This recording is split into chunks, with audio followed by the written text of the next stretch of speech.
¿Qué es lo primero que se te viene a la mente cuando te dicen la palabra docente? Puntual.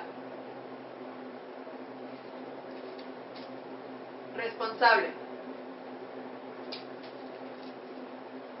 Modelo a seguir. Respetuoso. Paciente. Honesto. Capacitado. Servicial. Atento. Con vocación.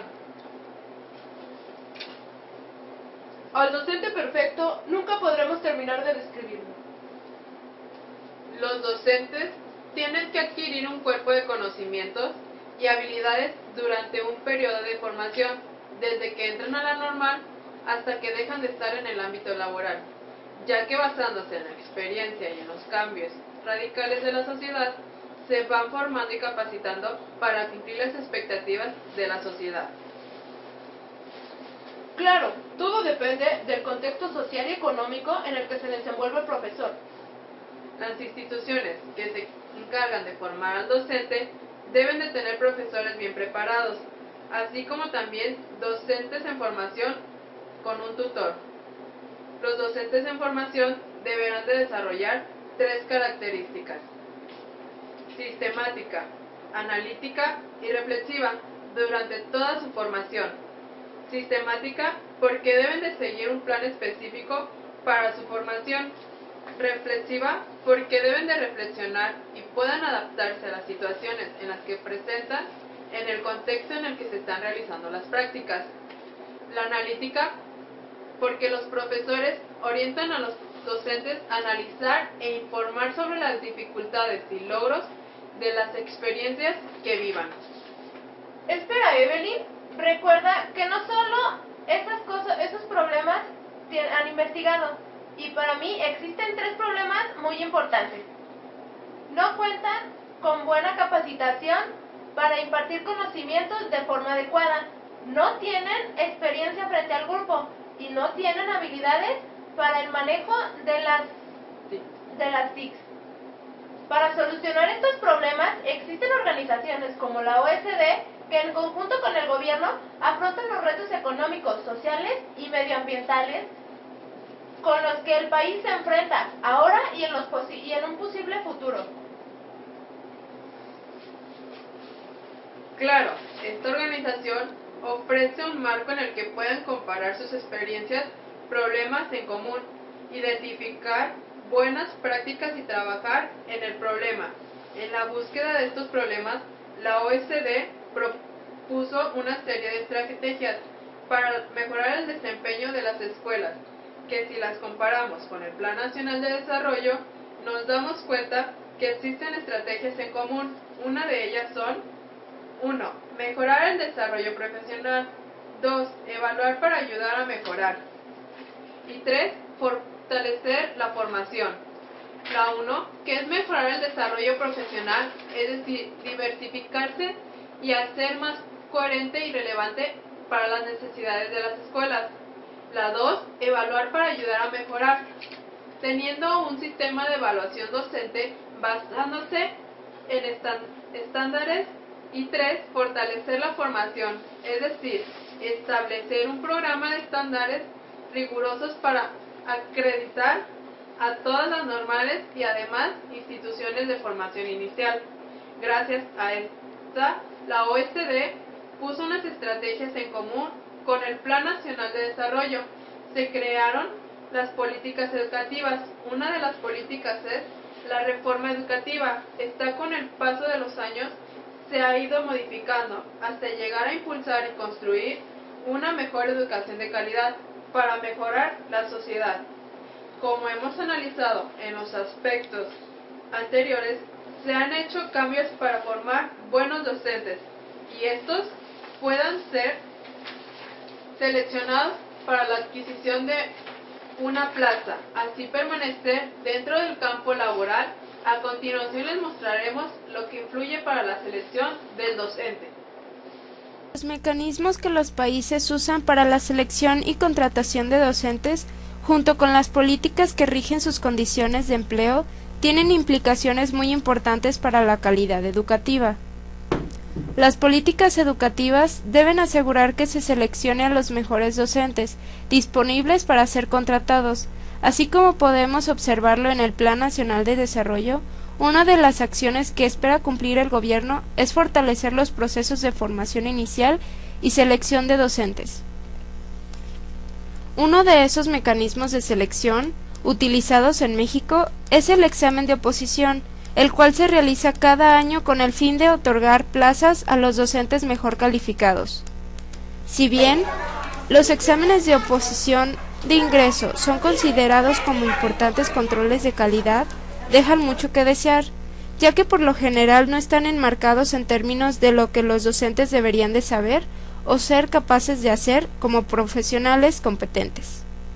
Y no solo eso, sino que además, debido a la falta de un dominio estandarizado de las preguntas del examen y las diferencias curriculares entre las instituciones de formación magisterial, los candidatos tienen dificultad para prepararse en forma sistemática para el examen. El examen de oposición, ¿no?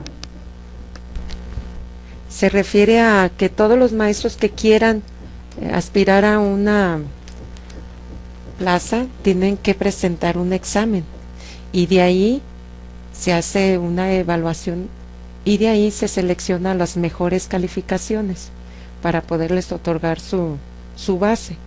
Si no llegan a tal puntaje, pues los maestros no son seleccionados y por lo tanto no reciben una plaza, ¿verdad? Esto a mí me parece bien, para que ahora sí los maestros que realmente quieren la vocación de ser maestros, pues le tienen que trabajar y tienen que estudiar y tienen que prepararse. Antes no, antes era o por ayudas o por palancas o por X cosa, pedía uno su plaza y cuando había la oportunidad se la daban. Ahora no, ahora hay que presentar ese examen y entre mejor preparadas estén las personas, los aspirantes, pues mejor va a ser la educación de los niños. O sea, en las manos, los niños van a estar en mejores manos. Otro de los puntos, a diferencia de los que vimos en el video, es la permanencia. Pondremos un ejemplo. Imaginemos que hoy egresó un alumno de la escuela normal. Este sale con múltiples expectativas.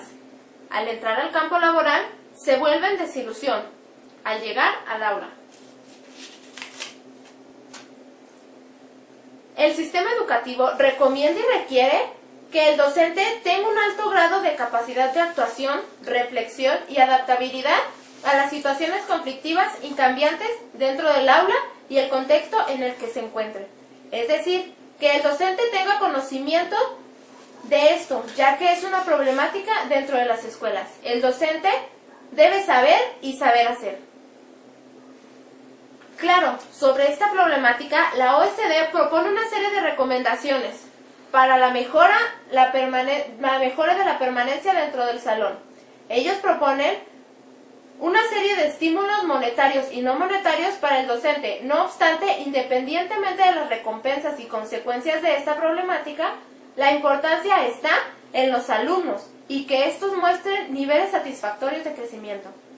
La OSD nos dice que no solo los maestros y alumnos son importantes, todos y cada uno de nosotros somos actores del sistema educativo mexicano, por lo tanto, responsables del aprendizaje de los alumnos y del resultado educativo en general.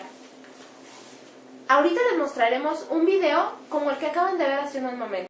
El trabajo docente ha sufrido un cambio, en donde los maestros se han conducido a una pérdida de control y sentido sobre su propio trabajo, que lo han llevado a la pérdida de la autonomía. El proceso de la proletarización consiste en la pérdida paulatina de aquellas cualidades profesionales que se supone deberían de tener los docentes, y también el deterioro de las condiciones laborales en las que en la actualidad los docentes tienen que lidiar. Los docentes han sufrido o están sufriendo una una transformación tanto en las características de sus condiciones de trabajo como en las tareas que realizan, que los acercan cada vez más a las condiciones de la clase obrera. La proletarización pues no debería de aplicarse a los maestros, porque los maestros somos profesionistas y sin embargo se nos está adjudicando esta palabra que no, yo no estoy de acuerdo con ella, porque se nos está tratando como obreros. ¿Ah? ¿Qué tanto estás produciendo? ¿Qué tanto están aprovechando los alumnos? Se está dando todo el peso de la educación a los maestros, y eso no me parece justo, cuando la educación debe de ser repartida entre los tres: padres de familia, gobierno y maestros, y quien va a salir beneficiado son los alumnos. Aquí hay algo bien importante que la Secretaría de Educación a nivel nacional no se ha dado cuenta, que las escuelas normales no están preparando a maestros, no les dan las herramientas, no les dan la pedagogía. Ellos hay nada más para llenar unas materias que a fin de cuentas muchas ni les sirven. Cuando sale un maestro normalista, egresado, y va a impartir clases, va con miedos de que no quieren ni siquiera. Yo lo platico porque eso me ha sucedido con mis compañeras maestras, que no quieren ni siquiera dar clases en primero porque es un temor, y ahora sé por qué. Ellas mismas me lo han comentado cuando he ido y les doy clases a ellas mismas de cómo yo doy clases a los chiquitos para que aprendan a leer y a escribir. Digo, es que hay métodos para que los niños aprendan, y hasta les extraña, ¿cómo que hay métodos? Digo, es que hay un método para que el niño aprenda. ¿Cómo le vas a enseñar a un niño así de la nada? Y ellas inclusive me preguntan que cuáles son esos métodos. ¿Por qué? Porque en la normal de México, en las normales del gobierno, no se les enseña a los maestros, y sin embargo les están exigiendo a los maestros que por qué los niños la educación está tan mal. Entonces ahí esa palabrita proletarización no me parece justa, porque somos profesionistas, no somos obreros. Entonces, a mí no me gusta. Enseguida entrevistaremos al público. Buen día, mi nombre es Aarón. Buen día, Arun. Me gustaría hacerle una serie de preguntas sobre la educación. Ok. ¿Qué es lo que le parece que está mal de la educación dentro de un aula? Principalmente, yo tuve una educación hace mucho tiempo. Me refiero a que fui a la escuela hace mucho tiempo. En mis tiempos, los maestros tenían medidas muy agresivas para poder a los niños y que ellos pusieran atención dentro del aula. Pero en cierto modo nos sirvió. ¿Crees que necesitamos profesores más capacitados? Tal vez más capacitados, y que ellos se les muestre las ganas de trabajar, ya que en muchos de los casos tal vez sí saben la forma en la que se dicen las cosas, pero no en cómo las explican. ¿De quién crees que sea el problema de que no haya una buena educación? Principalmente del gobierno, ya que el gobierno no da muchos, ¿cómo le diré? No da mucho apoyo económico a la educación, y piensa más en la inseguridad, en si sube la gasolina, en conceptos que no tienen tanta importancia. Bueno, al menos para mí. ¿Cómo piensa que podríamos mejorar la educación?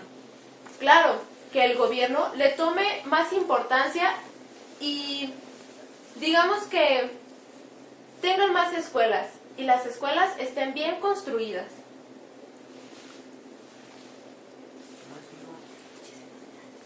Muchísimas gracias por su atención. Que tenga buen día.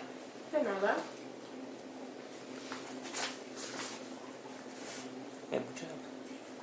En muchos de los casos, y como acabamos de ver, el concepto sobre la educación que tiene la sociedad, en cierto modo, incorrecto, por la falta de información o interés en el caso. Y lo que desconocen es que la educación es trabajo de todos. Mi conclusión es que empezando a preparar a buenos futuros docentes, podremos tener un excelente cambio dentro de la educación y así poder formar a personas con un alto desarrollo académico.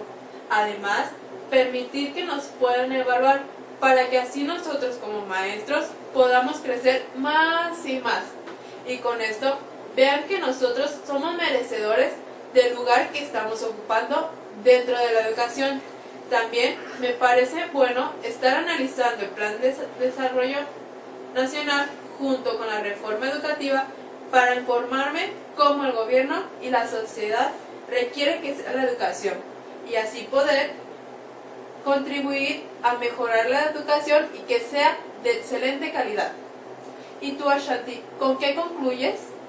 En estos días, Evelyn, el reciente Enrique Peña Nieto asistió a la 23ª Cumbre Iberoamericana realizada en Panamá, en donde señaló la necesidad de dar prioridad a la educación superior de la región. Argumentó que la educación es la clave para la formación del capital humano y para tener una sociedad preparada para enfrentar los desafíos globales.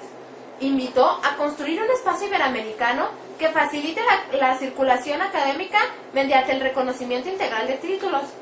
No podemos olvidar también el discurso realizado por el presidente Obama hace unos meses en el Museo Nacional de Antropología, donde anunció la nueva alianza de educación superior entre México y Estados Unidos, la cual busca la mayor colaboración entre universidades y estudiantes, principalmente en las ciencias, la tecnología, la ingeniería y las matemáticas. De hecho, anunció que busca tener 100,000 estudiantes de los Estados Unidos estudiando en América Latina, incluyendo a México, y así tener 100,000 estudiantes de América Latina, incluyendo mexicanos, para que estudien en Estados Unidos. Considero que es muy importante el Plan Nacional de Desarrollo, como ya habías comentado, Evelyn. Peña Nieto señala entre líneas de acción que buscará impulsar programas de posgrados conjuntos con instituciones extranjeras de educación superior en las áreas prioritarias para el país, así como crear programas de estadías de estudiantes y profesores en instituciones extranjeras de educación superior. Para mí es muy importante la formación inicial de los maestros, pero también tenemos que tener en consideración que los maestros antes no cursaban todo lo que nosotros cursamos hoy en la actualidad, ya que antes los maestros de estar en la secundaria pasaban a las escuelas normales y ahora nosotros estudiamos primaria, secundaria, preparatoria y licenciatura para poder cursar a las escuelas normales, ya sea en educación primaria, preescolar, secundaria y superior. Ahora se nos facilita más, ya que estamos más capacitados tanto en edad como en tecnología, a comparación de los maestros que estaban antes. Para mí es importante la educación inicial del docente y lo más importante, la vocación de un profesor, ya que sin vocación no existe una buena forma de desarrollarse en el ámbito laboral. Con esto concluimos, Evelyn. Muchísimas gracias por su atención.